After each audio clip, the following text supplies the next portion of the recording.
It's number 3, I think, in my crop end of year, end of summer analysis, and we're going to the humble kamo. Now, bit of a change from last year. Last year you would have heard me raving about this vegetable. This year, not so much. And I think it comes down to one thing: it's fashion. Not the Dave Bowie song, but actually what happens in terms of everything, I guess, is that things come, things go. Now, obviously last year when I could get $4 or $5 for each one of those puppies, I made quite a bit of money out of this area of land that you see here. This year, I've made maybe $300.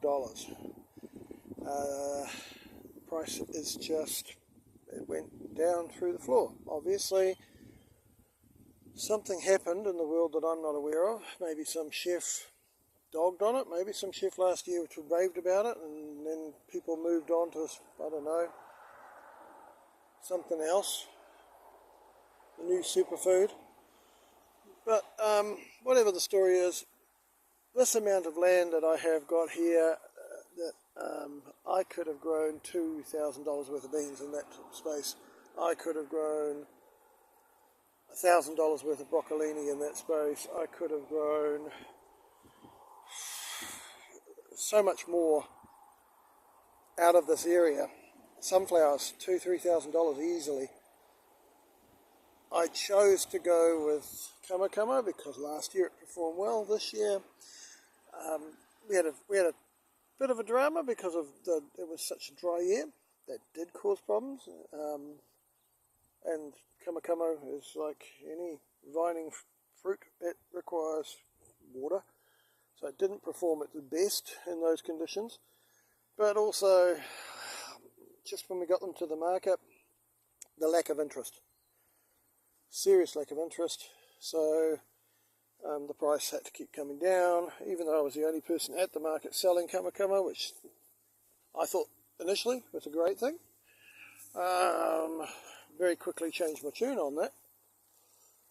Obviously something has happened that I'm unaware of, so I guess the cautionary lesson for me in kamo is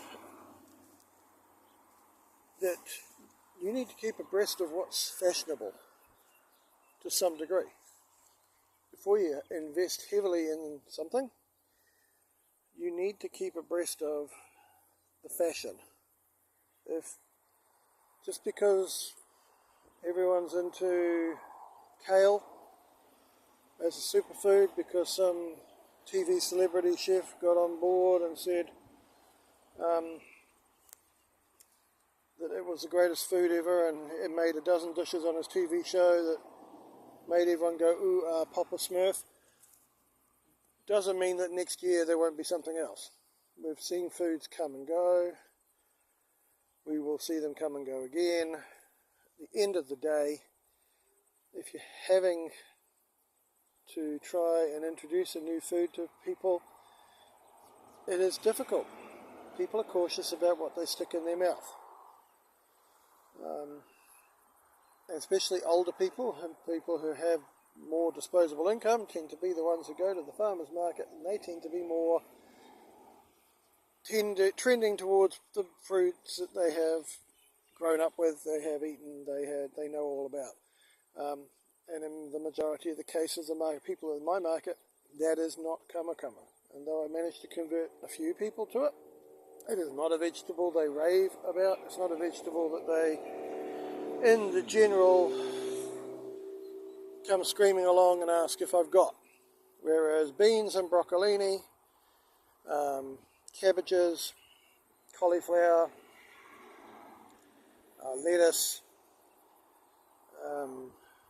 various other main sort of everyday normal, what some people would probably call boring vegetables, are the ones that they constantly come up and ask, have you got them? When are you going to get more?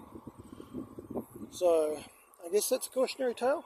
It's a lesson I've learnt this year, and I thought I'd share that with you guys. Catch you on the flip side.